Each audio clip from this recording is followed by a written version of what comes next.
TikTok, time to rock. Good evening, good morning, good afternoon to all the Christians, the Muslims, the Jews, the atheists, the agnostics, the Hindus, the Buddhists, and yes, even you Rastafarians who are watching from all over the world. I'm your friendly neighborhood philosopher, David Wood, and with me now is the James A. Gray Distinguished Professor at the University of North Carolina at Chapel Hill, the author of a lot of books, including Jesus Interrupted, Misquoting Jesus, God's Problem, which is on the problem of evil, and many others. Dr. Ehrman, thank you for joining us. Yeah, thanks for having me. By the way, for the benefit of all people everywhere, I usually hear Bart Ehrman, but I've also heard Bart Ehrman. So is there a definitive way of saying that? My family says Ehrman. It originally was Ehrman. It was Auf Deutsch, but we say Ehrman. We've anglicized it. Ehrman? Ehrman, yeah. Okay, we'll go with that. And I'll probably get it wrong anyway. All right, Dr. Ehrman, well, you have a debate coming up next month with Dr. Mike Licona on the resurrection of Jesus. I want to take everyone to that page here in a second, just so they can know how to register for that debate. And I've talked to the apostate prophet whose program you've been on, and I think we're going to go live afterwards so that everyone can have a discussion after watching the debate on our channels. And so our viewers, the idea would be our viewers can watch the debate and then they can meet up with us and have a discussion afterwards. So that should be a fun day. But before we jump into that, why don't you give everyone a little introduction into where you started and how you got to where you are now? Yeah, okay. So, this will only take 45 minutes. You don't mind, do I? We're good. So, the brief thing is, I was raised in a Christian household. I was raised Episcopalian. When I was in high school, I had a born-again experience when I was 15 and became an evangelical Christian, and then became a very conservative evangelical. And after high school, I went to Moody Bible Institute, which is a fundamentalist Bible college, and loved it, absolutely loved it, thrived on it. After that, I went to Wheaton College to finish my degree, which is a Christian liberal arts college, of course, and I loved that too. I became really interested in the Greek language. I took Greek at Wheaton, and I went to Princeton Theological Seminary because I wanted to study Greek manuscripts of the New Testament. And my mentor was Bruce Metzger, who was the greatest textual scholar in the country and arguably in the world. And so I wanted to study with him. While I was at Princeton, I started studying the Bible more intensely, reading the New Testament in Greek and the Old Testament in Hebrew. And I started recognizing that my view of the inerrancy of the Bible was problematic. I started seeing that there are, in fact, problems in the Bible, contradictions and mistakes of various kinds.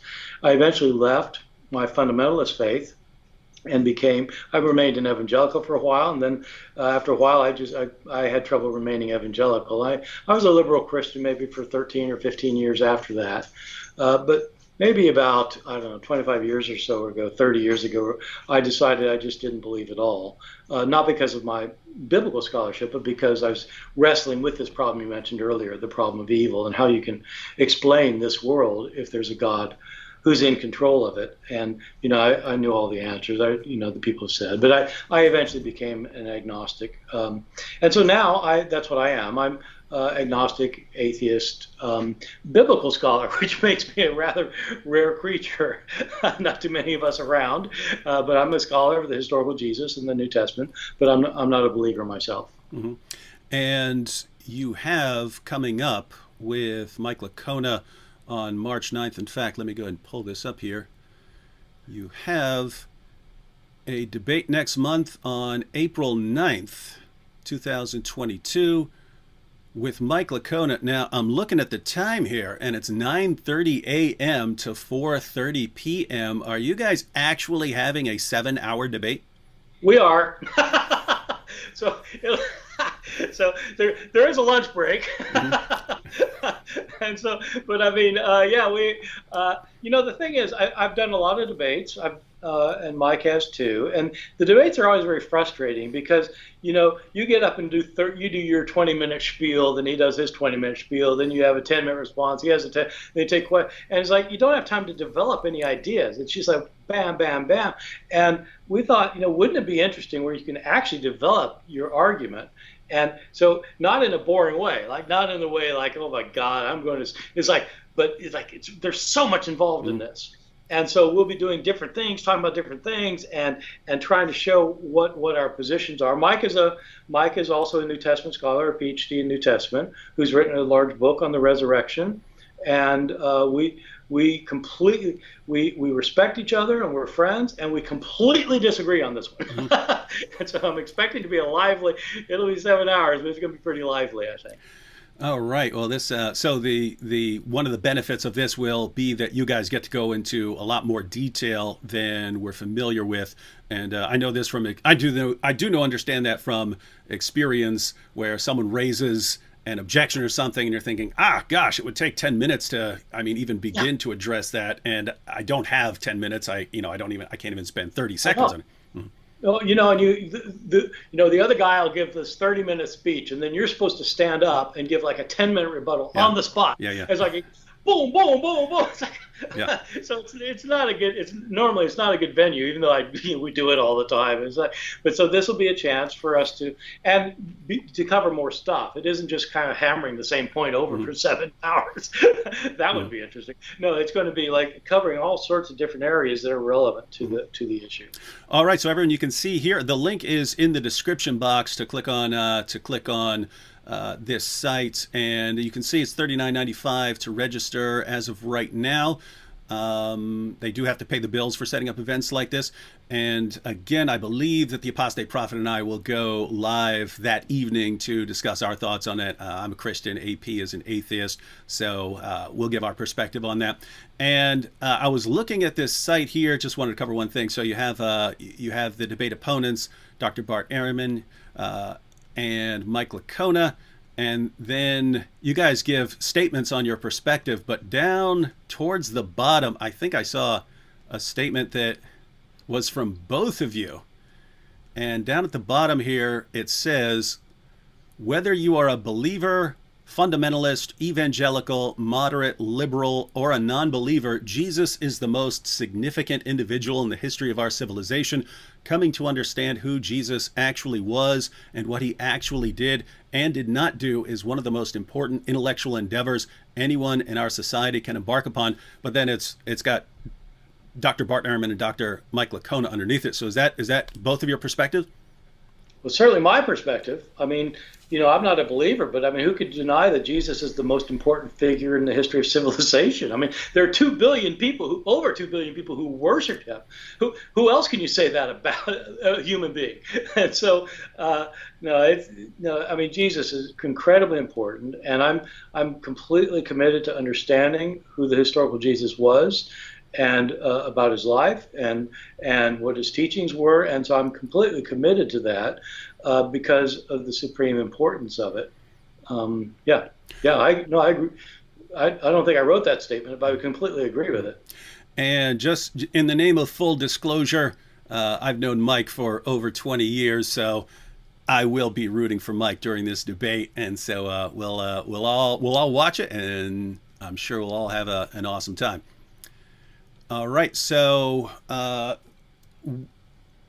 we have a pretty good mixture of Christian viewers, atheist viewers, and Muslim viewers right now. And so wanted to touch on just a couple issues that are relevant to everyone. But you've interacted in the past, and sometimes you seem a little ticked off, it seems, with the Jesus mythers. So the idea that Jesus did not actually exist. And I was an atheist until I was 20 years old, but that was back in the 90s. And it never crossed my mind that Jesus didn't exist, or we were talking about some sort of mythical figure. So what's your perspective on the idea that Jesus didn't exist? Well, I know. I mean, I've got to figure out a better way to respond to this because I really do get ticked off. my knee starts jerking all over the place. It's a question of it's a question of what history is. what can you establish as historical fact and what counts as historical evidence? And the mythicists who want to deny that Jesus exists, they might as well deny anything, and they will deny anything. And once you start going down that road, does evidence matter or not? Or can you just make stuff up and convince people? Well, yes, you can and do. And so I just think, but the mythicists always get angry at me because I point out that there's nobody, there's no university or college professor in the country who's an expert in this. And there are hundreds and hundreds and thousands of, and they're not just all fundamentalist Christians. I mean, they're people like me and who just think, no, are you kidding me? And so, but they get upset when I say that. And my knee does start jerking, I do admit. But if, Jesus is by far the best documented person from first century Israel. There's nobody even close. He's far better documented than Josephus. Why not deny Josephus existed? He's better sorry. No, you're good. I wrote a book about it. I wrote a book about did Jesus exist? And a lot of very conservative evangelicals get very upset with me, but it's nothing like the mythicists. Man, they're really after me. Yeah. Now, we can believe things and believe them and say, like, I'm 60% sure of this, so I believe it, or 70% sure, 80% sure, or something like that. Based on your studies, when you say that you believe that Jesus existed, are you talking like 60% sure, 80% sure, or 90% sure? Like if you were to put a percentage on it? I never do percentages with history because I just think that it's kind of a hopeless case. People, especially, I don't know what it is. Maybe there's something about evangelical Christians that I debate that just love statistics. Like Dan Wallace goes around saying things like, we know about 99% of the New Testament is accurate. I go, where do you get this 99% from? What kind of statistical analysis is this exactly? And or Richard Carrier talks about the percentages that Jesus didn't exist. He proves it statistically. Yes, come on. Mm-hmm. So I don't put percentages. I do think things are virtually certain, things are highly probable, things are probable, I do it kind of like, and for me it's between virtually certain and certain that Jesus existed. Mm-hmm. What he said and did is problematic, but it's. What do you? I mean, it's not as probable Jesus existed as Donald Trump existed. I mean, it's not that probable, but I mean. How much evidence do you need for somebody in the past existing? Mm-hmm. So what do you think is fueling? What do you think is fueling this recent rise over the past, I guess, 15 to 20 years? Because again, it never occurred to me back in the 90s, but now all of a sudden I hear it all the time. It's been around for a long time. This first became an issue during the French Revolution. In the so I mean, we're talking about 18th century. So it's not that this has been invented. Mm-hmm. There have always been people who, and what's behind it is an atheist attempt to show that Christianity is completely bogus. Mm-hmm. And so how bogus is it? The person they worship never even existed. So the thing is, I sympathize with the atheist cause in some ways. I mean, because I'm an agnostic or an atheist too, but I think these people are just shooting themselves in the foot, because if you want to challenge Christianity, you shouldn't do it with an argument that other people laugh at. Mm-hmm. It's not a good idea. Good advice. So I think there are other things to say, but I just think it's. Look, I won't go into the evidence. It's just like how much. Mm-hmm. Yeah. So a sort of related question. It's also very popular, mainly online. I don't hear scholars talking about it, but there's the claim that beliefs about Jesus arose from various Egyptian pagan myths and so on. So they look at the pagan parallels and they'll say belief in the resurrection arose from something with Osiris or something like that. What's your perspective on those parallels? Is that where belief arose? Yeah, I mean, I cover that in my book on Did Jesus Exist, because this is an argument that the mythicists themselves also use. My view is that there are a lot of stories about Jesus that do closely parallel stories that you get about other sons of God in the ancient world that were in circulation before Christianity. And so you have people who are born miraculously when a divine being makes a woman pregnant, and people who can do miracles and can heal the sick and cast out demons and raise the dead, and people who ascend to heaven when they die. There are these stories that were around well before Christianity. And I imagine that probably Christians who were grown up in that environment, when they tell stories about Jesus, of course they're affected by the way stories like this are told. I think that's absolutely right. I think, though, that it goes way too far to say that the stories, for example, of Jesus' resurrection were modeled on these Egyptian stories. I mean, what are these people even thinking? The people who started talking about Jesus' resurrection were rural Galilean Jews who had never, the only trip these disciples had ever made in their life was to Jerusalem. They went 100 miles. They didn't know anything about Egyptian culture. How could that possibly have influenced them? And so historically, it's just completely bogus. So they would. So the belief of the disciples must have arisen from their own local context somehow. Yeah. No. They yes. Okay. I mean, within Judaism, there's a belief that there would be a resurrection of the dead at the end of time, and what the disciples said is that Jesus started it. Mm-hmm. Paul a little bit later said that Jesus is the first fruits of the resurrection, meaning that everybody's going to be raised from the dead, and Jesus is the first for it to happen. So this is an internal Jewish development. It's got nothing to do with Osiris in Egypt. All right, thank you for that. And a quick comment right here, just because we're getting asked here. Hader asked, is this a debate or just a discussion? Yeah, this is not a debate, Hader. This is the debate will be next month. I'm not debating. This is an interview. I'm here to ask Dr. Ehrman his perspective on various issues. So he's an atheist. I'm a Christian. We obviously have disagreements, but yeah, we're not debating right now. Just asking. Was he asking whether the thing with Michael Licona is going to be a debate or discussion, though? Oh, that's. I think people are asking, are we debating? Because you and I are not debating now, although we might. Yeah. But some people have asked me whether, because Mike and I started out thinking maybe we should just make this a discussion, each kind of presenter. But then it's kind of evolved into it's going to be a debate. Yeah, it's going to be. It's not going to be go at the jugular kind of debate. Well, it might be. I don't know. But I mean, it's Yeah. All right, now. So we talked about the Jesus mythers. So on the issue of the historical Jesus, so a Christian would generally go to the Bible, look at the Gospels, and say, here's where I get my beliefs about Jesus. As someone who doesn't believe in the divine inspiration of the text, you've got, the books of the New Testament, which were originally circulating by themselves, and then you have sources outside the New Testament, and then you have second century sources and so on.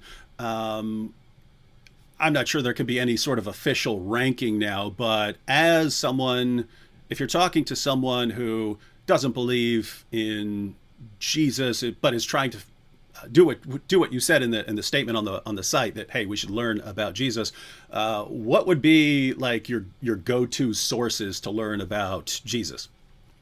Well, the only useful sources are the four Gospels.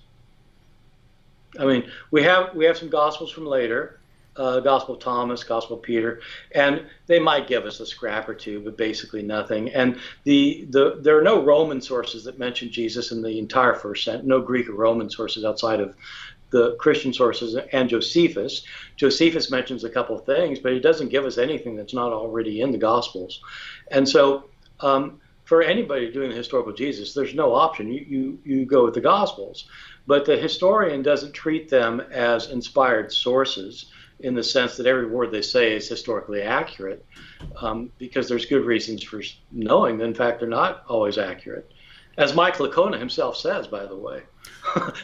So if you take that approach, not taking them as inspired, and you're looking at them as basically historical documents, and as an atheist, I'm assuming you wouldn't believe in that Jesus actually performed miracles and so on. So what would you say, based on the documents that we have available to us, what would you say that we can know about Jesus? I think we know a lot about him, a lot about what he said and did. And because when whoever wrote the Gospel of Matthew did not think he was writing the Bible. He was writing an account of Jesus' life and his teachings, his activities, and his death and resurrection. So the historian uses that just like the historian would use a source for Napoleon or Julius Caesar. I mean, it's somebody who's favorably inclined. Plutarch, writing a biography, is inclined to appreciate this person's writing about usually, and so you use it with that in mind. So I've written a lot over the years about what we can say about what Jesus said and did. My first book for a general audience was just on that question. How does a historian approach these sources?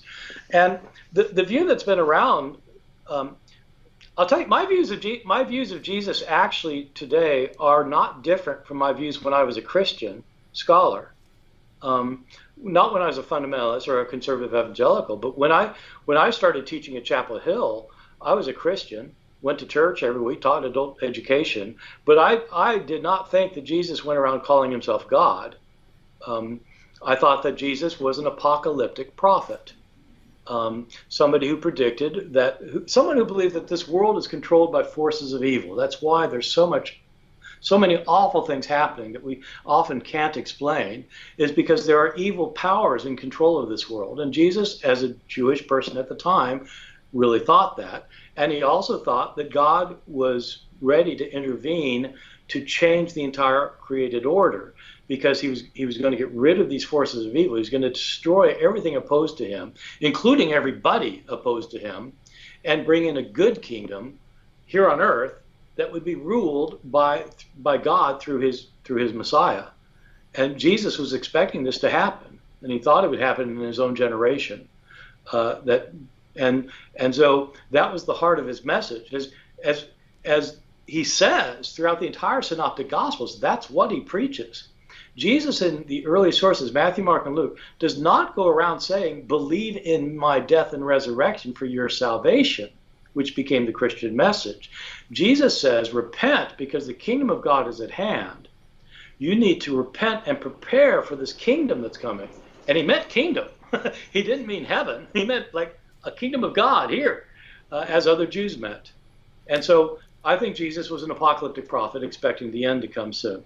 Is there anything, like if you were to make like a little bullet list of things that you would say as a historian that who doesn't believe in divine inspiration, if there were like a bullet list of other things that you agreed or that you could know about Jesus, anything else? So well, lots of things. I mean, I think we can verify. I think there are criteria that historians use for anything. If you want to know about the life of Abraham Lincoln, and you've got a bunch of sources, you've got to figure out how to use the sources. And so we use the same criteria for doing the historical Jesus. And when you apply those, there are all sorts of things that Jesus said that he probably said. There are some things that you think, yeah, he probably didn't say that. Same with Abraham Lincoln or George Washington. And there are things that he did. I mean, he was certainly baptized by John the Baptist, in my judgment. He had a preaching ministry when he was preaching the coming kingdom. He had 12 disciples around him. He spent most of his time up in Galilee. He was preaching to the people who would listen to him. He had 12 disciples. He went to Jerusalem at the end of his life. He went during a Passover feast, and he got on the wrong side of the law and was crucified by his opponent. I mean, there's a whole list of things you can say that I think are highly probable it's coming from the life of Jesus. And there are a lot of things in the Gospels that you say, yeah, probably not. And you, I saw in your discussion with the apostate prophet, you said that you think Jesus believed he was the Messiah? Yes, but not in the sense that Christians say that. But when Christians say Jesus is the Messiah, what they typically mean is that Jesus was the one sent by God to die for the sins of the world and to be raised from the dead. There was no Jew in the days of Jesus who thought that's what the Messiah was going to be. There were no Jews who thought that. The Messiah was going to, they had different expectations of the Messiah. So depending which Jewish sources you're reading, but the most common view is that the Messiah was going to be a descendant of David, who, like David, would be a political figure, a warrior, who drove out the enemy and became the king over a sovereign state of Israel. That's the most common view. Other Jews thought that the Messiah would be a cosmic figure who destroyed the forces of evil, God's enemies, and set up a kingdom here on earth, kind of a cosmic judge, one like a son of man, as in the book of Daniel. There are other Jews, the Jews who produced the Dead Sea Scrolls thought there were going to be two messiahs. One apparently was going to be like a political figure who would be subservient to the major messiah, who was a priest, who would interpret God's laws and would rule the people of God with a fist of iron. And so there are various views, but all of these views had in common the idea that the Messiah would be a great figure of grandeur and power who would overwhelm the enemy and set up and rule God's people. Christians, of course, have never said that because Jesus didn't do that. Jesus was crucified. And then they believed he got raised from the dead. And so Christians came up with this idea that the Messiah is not supposed to be any of those things. The Messiah is supposed to be somebody who dies and is raised. And then they turned to their Bible and they found passages that seem to say that about there's going to be some righteous person who suffers and then God vindicates, like Isaiah 53 or Psalm 22, and there's all these verses most of your listeners will know about, and they claim that's talking about the Messiah. And that's where the idea of a suffering Messiah came from. Those passages, by the way, never talk about the Messiah. Oh yeah, read Isaiah 53 and look for the word Messiah sometime. It's not there. On another issue about the historical Jesus, I've seen atheists who would say, hey, I don't believe Jesus actually performed miracles, but I believe he was known as a miracle worker. So is your perspective that he was that's how he was known, like similar to way, like, I would think of Benny Hinn. I don't think he's actually performing miracles, but I think he's known like that. Or is that would you say that's a later Christian invention? I'm not sure whether it was going on during his lifetime or not. I wouldn't be surprised if it was going on during his lifetime. I wouldn't be surprised if it happened afterwards. The problem today is that when we think about miracles, we have such a different conception of it from people in the ancient world. Because for us, we know about things like natural law. I mean, whether you're a Newtonian or whether you follow Einstein, you've got this view of gravity that it always holds. It does not get violated. It's a law. And in the ancient world, they didn't think about it that way. It's like, there wasn't. The ancient world actually didn't have a realm of the supernatural. This seems weird to us. Because we have, we got the natural thing, we got the supernatural thing, and there's a miracle, it's the supernatural thing. But the ancient world, they didn't have this division. They didn't even have words for natural and supernatural in the same way. Whatever happens is what the gods want to happen. So if you got a miracle worker, some guy's like, God's making it happen. Well, God makes the sun rise and makes, allow this person to heal the sick. And so it's not categorically different the way it is for us. So I have no trouble with believing that people in Jesus' day, they certainly believed other people were doing miracles, and they probably thought Jesus, maybe thought Jesus was. On the issue, since you've got the debate coming up next month on the resurrection, a couple issues related to the resurrection. So in order to rise from the dead, Jesus would need to be dead. So are you and Mike going to agree on that? Well, I hope Mike hasn't changed his mind. Yes, Jesus is dead. Okay.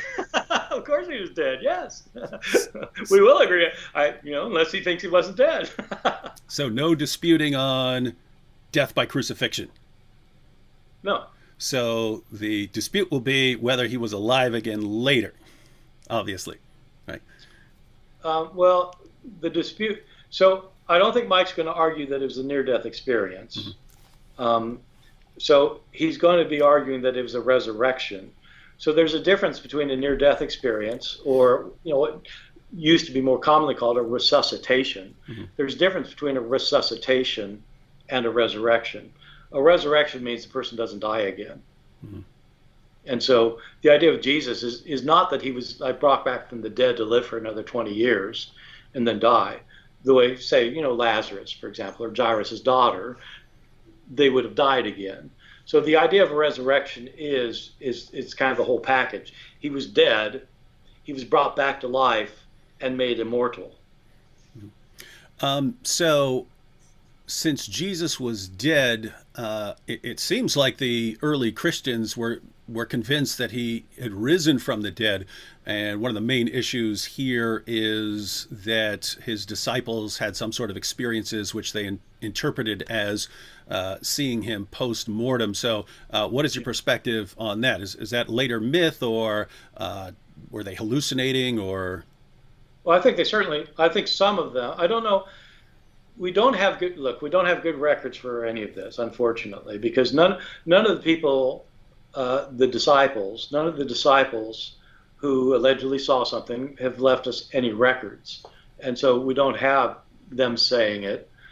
The closest thing we have is Paul, who probably converted 3 years later. It's usually what people suggest, based on doing Pauline chronology is a little bit complicated, but Paul does date something, 3 years later I did this, 12 years, that kind of thing. And when you add it all together, it looks like if Jesus died, say, in the year 30, then it looks like Paul converted in the year 33. And Paul, I think, certainly had a vision of Jesus. He thought, by vision, I don't mean it's a hallucination. I mean, he saw something. Mm-hmm. And either it was a hallucination, in other words, the thing wasn't there, or it really was Jesus. But either way, he saw something. And some of the earlier disciples did too. That's why they believed in the resurrection. They absolutely didn't believe because of an empty tomb. The New Testament is clear on this. They believed because they saw Jesus. And I think some of them absolutely saw. I doubt if all 11 did, but my guess is that a couple of them did. Maybe Peter, maybe Mary Magdalene. They're the ones who were first credited with seeing Jesus. And so I think they had some kind of visionary experience. And Christians would say, well, they saw Jesus, he appeared. And non-Christians would say, well, they had hallucinations. But either way, I think they saw something that convinced them that Jesus was raised, yes. Okay, so I'm guessing that a lot of the debate's going to come down to whether we should take whatever those experiences were seriously. I take them deadly seriously. Oh, okay. I think they saw something. Okay. Absolutely. So they saw something, and the question is, did they see the risen Jesus? That'd be the dispute, or more likely, can we know that what they saw was the risen Jesus? Would that be more accurate? I absolutely think they believe they saw the risen Jesus. That doesn't mean they saw the risen Jesus. Mm-hmm. I mean, I know all sorts of people who've seen the Blessed Virgin Mary lately. Mm-hmm. So I don't think they did, but they're convinced they did. All right. Now, so you mentioned Paul. What about James? So, if you just go with the Gospels, doesn't look like James had much confidence in his brother during that time, but later becomes an apostle. So, what's your perspective there? I don't think we know. Mm-hmm. I think he certainly came to believe Jesus was raised from the dead, and so it's quite remarkable, whether you're a Christian or a non-Christian, that Jesus' own brother believed he got raised from the dead. Just think about that for a second. Think about your own siblings for a while. Wow, really? My siblings don't think I'm the Son of God. I got to tell you that. And so, so something remarkable must have happened. It doesn't mean that necessarily he had a personal experience. Paul says he did, and Paul knew him, which, by the way, throws a bit of a monkey wrench in the mythicist argument that Jesus didn't exist. That's true. Paul knows his brother. Yeah. If Jesus didn't exist, you would think his brother would know about it. It's like, really? Yeah. So, but I think James, either people like Peter convinced him that they saw him, or he himself had an experience. Mm-hmm. I think those are the two options. Mm-hmm. And too bad the mythers weren't there to to tell James that his brother didn't exist. I know. Now, on to some other issues on the borderline of Islam and Christianity. We've got Paul, whom you've talked about, and you've got Muhammad, whom you've talked about. Neither one of these guys apparently knew Jesus when he had his earthly ministry. Both of them claim to have received revelations, and both of them went around talking a lot about Jesus. So who would you go with if you had to pick someone talking about Jesus? Between Paul and Muhammad? Yeah, as a source. Muhammad is 500 years later. Yeah. And so I don't think anybody claims Muhammad knew Jesus. Yeah. Nobody claims Paul knew Jesus. I mean, at least they shouldn't claim that. I mean, Paul didn't. Paul is not from Israel. In the book of Acts, Paul is said to have studied with Gamaliel in Israel, but I don't believe that's true. The book of Acts says he's from Tarsus. I doubt if that's true, too. And he says he's a Roman citizen. I doubt if that's true. I mean, there are reasons for doubting all of these things. But he doesn't say so himself. He says none of that. He doesn't say that. He says nothing about being educated in Jerusalem. And he doesn't give any good evidence of even knowing Hebrew or Aramaic. And so I think that he was Greek. He grew up who knows where, out in the diaspora someplace, and he absolutely didn't know Jesus. But you mentioned that he knew his brother. So do you think he interacted with the apostles? Well, he says he did, but he doesn't say what they talked about.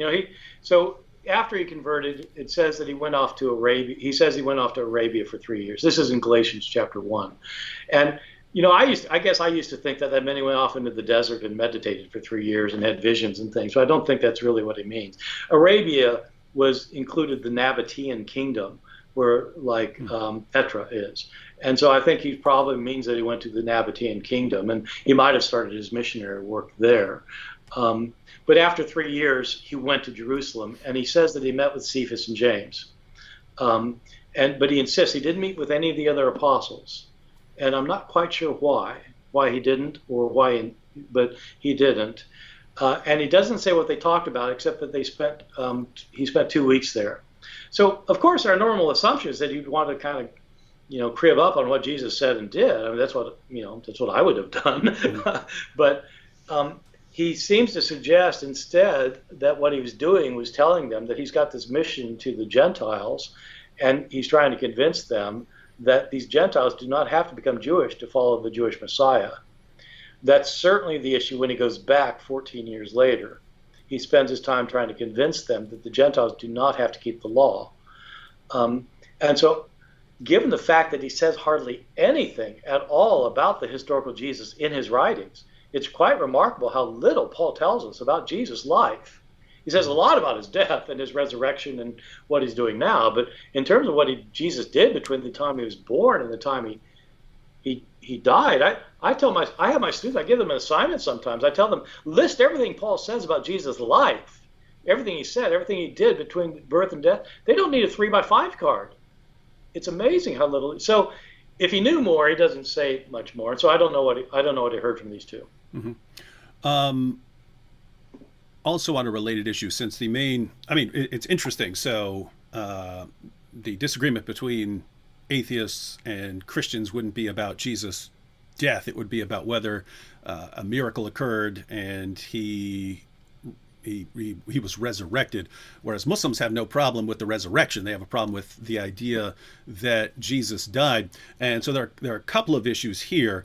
But one of the issues is, as you know, Muslims generally believe that the text of the New Testament must have began in some stage where it was a book brought by Jesus.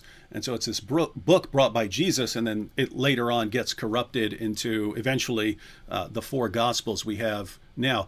But Muslims here, well, Bart Ehrman talks about all these textual variants, hundreds of thousands of textual variants in the Gospels, and they think, just because I talk to them all the time, but they really think that there are all these different versions of the Gospels that say all these kinds of different things with different doctrines, and that somewhere in there there's material that agrees with them on what the Quran says, and then different Gospels elsewhere. And is that what you would get from textual criticism? No, I tell you, it's not just Muslims, of course. The conservative evangelicals accuse me of say that I say things I just don't say. I just don't know if people can't read anymore or what. But, when I talk about all these differences in the manuscripts, it's not a debated point. There are hundreds of thousands of differences. But I also say that most of them are completely immaterial and insignificant. Most of them are misspelled words. It's like there are not variants in the New Testament that say Jesus didn't die, or that Jesus made clay pigeons, or that, somebody else got crucified instead of Jesus. No, that's not what I'm talking about. And so, they read into what I say, what I don't say, and it's very frustrating. So the variant accounts of Jesus that you get in the Quran, almost all of them are found in later Christian legends before they're in the Quran. For example, Jesus as a boy making clay pigeons or clay birds, or them crucifying the wrong guy, thinking it's Jesus. We have Christian gospels that have these views that are obviously not in the New Testament. And so the Quran is picking that up from early Christian apocryphal texts, all that stuff from early Christian apocryphal texts, not from variants in the New Testament. And Jesus did not give his disciples a gospel. It's like, where's that coming from? Jesus wasn't literate to begin with. I mean, he probably could read, but nothing suggests he could write, and nothing says he wrote a gospel. So yeah. So on the issue of sources, because earlier I asked where you would go as a historian, you said the best source would be the New Testament Gospels. So you're saying that these later sources, Arabic or Syriac infancy gospel and so on, where Muhammad was apparently getting information, these wouldn't be on your list of go-to places to learn about Jesus. My view is that a historian has to look at every possible source and evaluate it critically. So you don't reject anything out of hand. You analyze it because you're desperate for any information you can get. You apply the same criteria to all the sources. When you apply the criteria that historians use to something like the infancy gospel of Thomas, which is one of my favorite non-canonical gospels. It's about Jesus as a boy between the ages of 5 and 12. It's fantastic. I love it. But in terms of its historical value, no, there's nothing there. And so, it's the 4 gospels, yeah. All right. So just to give one more thing on the issue of textual criticism and basically misunderstandings about what you're claiming, I'll just go ahead and give a quick specific example here. So I'll go to the Gospel of Mark, and I've just pulled up, for instance, Jesus predicting his death when he goes up to Jerusalem. So 8:31, he says, it says, and he began to teach them that the Son of Man must suffer many things and be rejected by the elders and the chief priests and the scribes and be killed, and after 3 days rise from the dead. And then 9:30 to 31, and from there they went out and began going through Galilee, and he did not want anyone to know about it, for he was teaching his disciples and telling them, the Son of Man is to be handed over to men, and they will kill him, and when he has been killed, he will rise 3 days later. And then, of course, Mark 10:32 to 34. Now they were on the road going up to Jerusalem, and Jesus was walking on ahead of them, and they were amazed, and those who followed were fearful. And again he took the 12 aside and began to tell them what was going to happen to him, saying, behold, we are going up to Jerusalem, and the Son of Man will be handed over to the chief priests and the scribes, and they will condemn him to death, and will hand him over to the Gentiles, and they will mock him and spit on him and flog him and kill him, and 3 days later he will rise from the dead. So on the issue of textual criticism, it seems like Muslims need textual criticism to lead them to some Jesus who's not predicting his death, whereas it seems very easy to say, well, I don't believe Jesus predicted his death. I believe that people wrote that back into the accounts after they knew that he had died.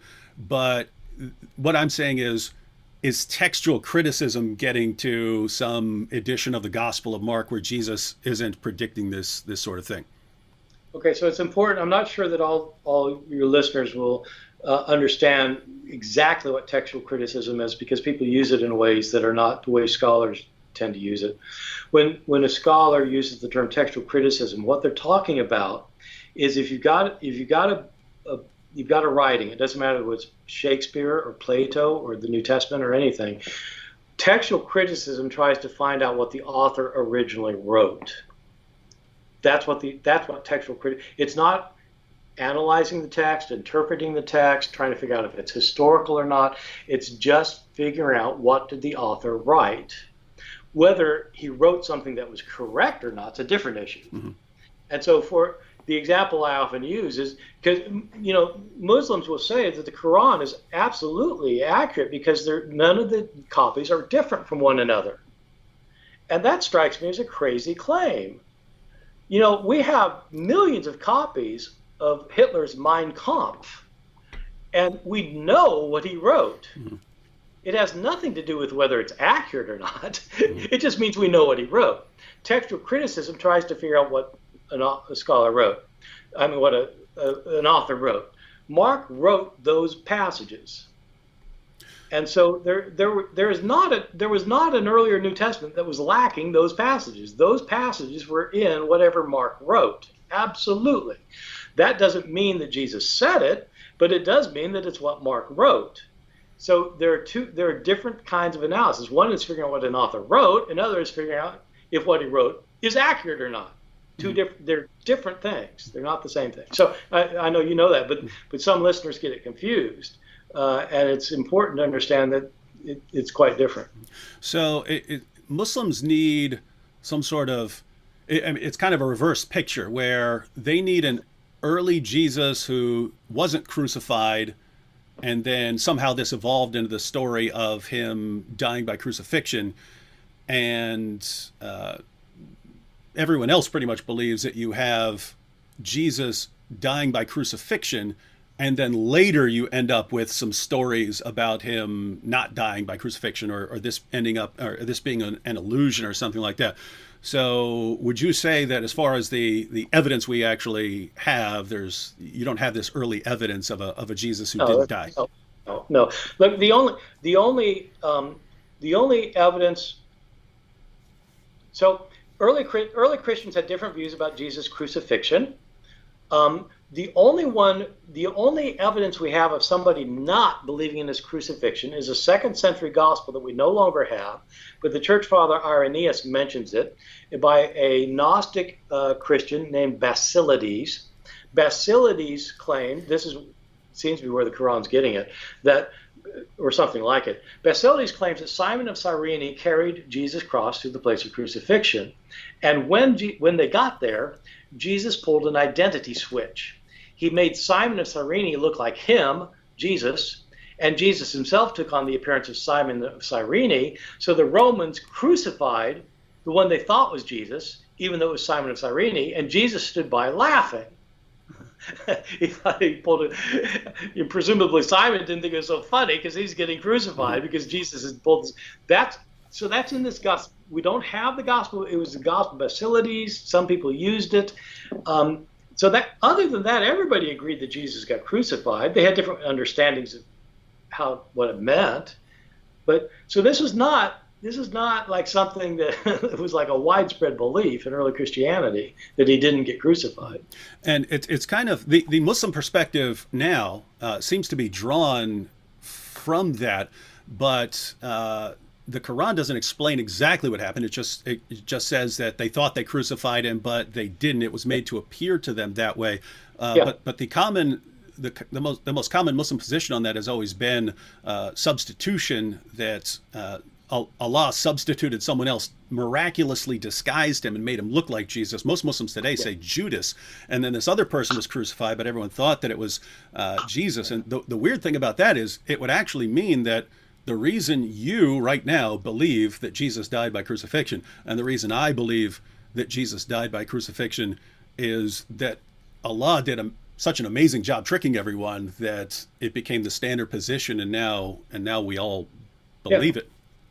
Yeah, well, you get that a lot, not just with crucifixion, but yet people say, everybody believes this because the original teaching was X and it got changed early on. The early Christian so-called heretics argued this all the time, is that, it got changed. Those apostles changed it, but we have the truth now. Mm-hmm. And, historians don't do it that way. Historians look for evidence. Yeah, and I just find that interesting, because if someone says this didn't happen, God actually did a miracle and made you think it happened, I mean, that would explain the evidence. I mean, if God said, "Hey, you think you're talking to Bart Ehrman right now, but you're not. I'm just making you think." Well, that would account for the evidence. It's just kind of a weird explanation. I used that argument when I was a conservative evangelical, or at least I had friends did, to explain why you have a fossil record.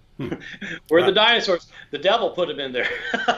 So like, okay, you don't believe the evidence, you make up some reason to explain the evidence. And so, it isn't just Muslims doing this. And so that goes back to a situation where, I mean, you can explain anything you don't want to agree with, you can explain in that fashion. Yeah, turn on the news sometime. Now, just wanted to look at one particular example really quick of what we're talking about with these early sources, because I have the Arabic Infancy Gospel here and I have the Quran. So just wanted to look at one quick passage here. But so we have the Quran and we have Allah comes to, the angel Gabriel goes to Mary and tells her she's going to have a son and so on. And then Jesus is born, and then some Jews want to accuse her of committing a sin because she has a child. And then they come to her and say, "O sister of Aaron, thy father was not a man of evil, nor thy mother a woman unchaste." But she pointed to the babe, so baby Jesus. They said, "How can we talk to one who is a child in the cradle?" He said, "I am indeed a servant of God. He hath given me revelation and made me a prophet." And why that's interesting, it looks like, it really looks like the Arabic Infancy Gospel where Jesus is born, and then he starts speaking, and let me pull it up real quick. And we have Jesus saying in the Arabic Infancy Gospel,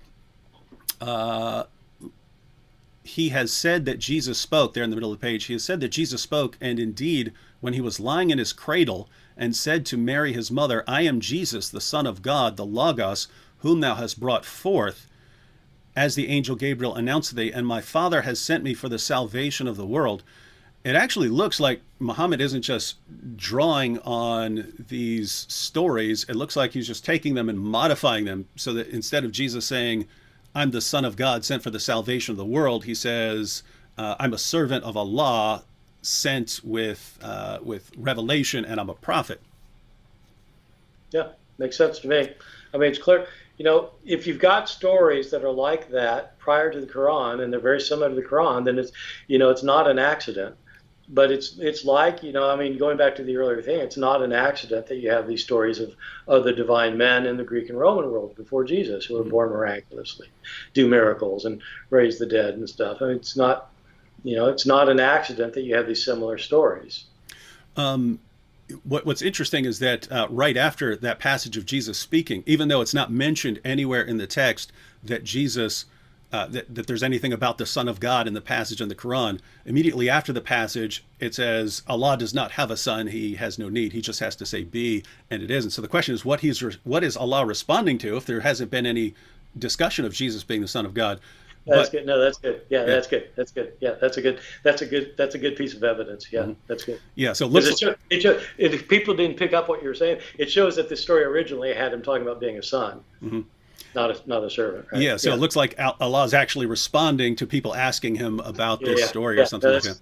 No, that's good. Yeah.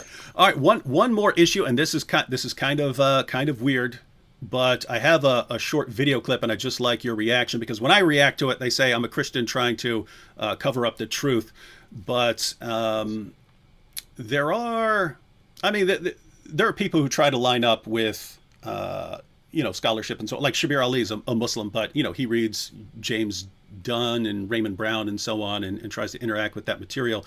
But then there are others who, I don't know, it just seems like in the age of the internet, you can say anything you want, no matter how far away from anything remotely resembling scholarship. Now, I don't know, because you may watch this and say, "Oh, actually, yeah, here, I know what he's talking about. I can't figure out what he's talking about." But I'd like your perspective on a clip from Sheikh Yusuf Estes. The clip is from a Catholic woman asks him a question about how he became a Muslim and so on. He starts interacting with her.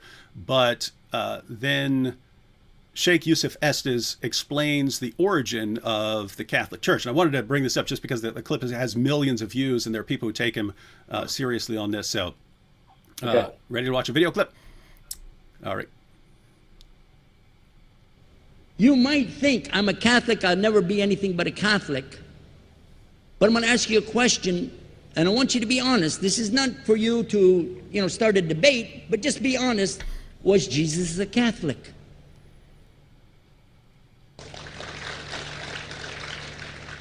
And it's not open to debate, so there's no point in opening that up, because you know and I know he wasn't. The Catholic Church was in business about 300 years before Jesus was born. It's on their website. Don't go like this. It's on their website. That's where I took it from. The Catholic Church was really started in Rome by Alexander the Great. Do you know what the word Catholic means? It means universal. It was the universal church for the Roman Empire. If you didn't join it, you could not be a Roman citizen. And it was opposed to the teachings of Judaism and opposed to the teachings of the early Christians for more than 200 and some years. And they were diametrically opposed to each other to the extent that it was the Romans killing the early Christians. Now, if you understand that and you go to their website and read, they didn't even take over Christianity until the year 325 AD. And when they did, they changed a lot of things, again, referring to their own website. But if you want to check it in Britannica or Americana or grow your encyclopedias, go ahead and read about the Catholic Church. All right. Well, I heard you laughing at that. So why were you laughing? Wow. No, it's just completely ignorant. It's not just, it's like, he just doesn't know. He's like, that is one of the stupidest things I've heard in a long time. That Alexander the Great started the Roman Catholic Church in Rome? What? I mean, okay, just ask him to read a book about Alexander the Great sometime. how much time he spent in Rome, and how could what's he even think? What? I mean, it's like, no, I'm sorry. That's way down there in the realm of stupidity. It's just, why do people do this in public? At least read something. And, I mean, just virtually everything he says was wrong, except, of course, Jesus was not a Catholic. No. But, I mean, apart from that, everything he says is wrong. And not just like my opinion wrong. I mean, it's just wrong. How funny. Okay, yeah, well, millions of people are watching that instead of your show. All right. Well, I have to say I'm glad you said that, because I was a little nervous you're going to say, "Oh yeah, I know about a source that he's talking about," and so on, because he's making it up. Yeah, he missed the article. He read 300 and he thought it meant 300 BC. And somehow, but it's Alexander the Great too, so it's. Yeah, well, that's about when Alexander was, so it must have been him. And he's hanging out in Rome, starting a church. It's Rome. That's what Alexander did. Wow. All right, so that's actually a good lead into us wrapping things up here, because there are tons of fans of Sheikh Yusuf Estes who would believe their guy because he's their guy. So they would believe their guy because he's their guy, and there are atheists who would. Listen to Richard Dawkins, or your fans would listen to you, and there are Christians who would go with our guy. But sometimes we can be wrong about things, and so we shouldn't just go along with what our guy says. We should want to verify that what everyone is saying is correct. Yes, it's not about who says it. Whoever says it's got nothing to do with whether it's right or wrong. You got to look at the evidence. Mm-hmm. And it's like, oh my God, no, I'm sorry. I mean, you cannot follow somebody who says crazy things just because you like the way he says things. Mm-hmm. Yeah. Well. All right. Well, thank you for being here, Dr. Ehrman, and everyone. The point of me wrapping up like that was, we have a debate. In case you weren't here at the beginning, we have a debate next month, Dr. Bart Ehrman versus Dr. Michael Licona, on whether the resurrection of Jesus actually happened.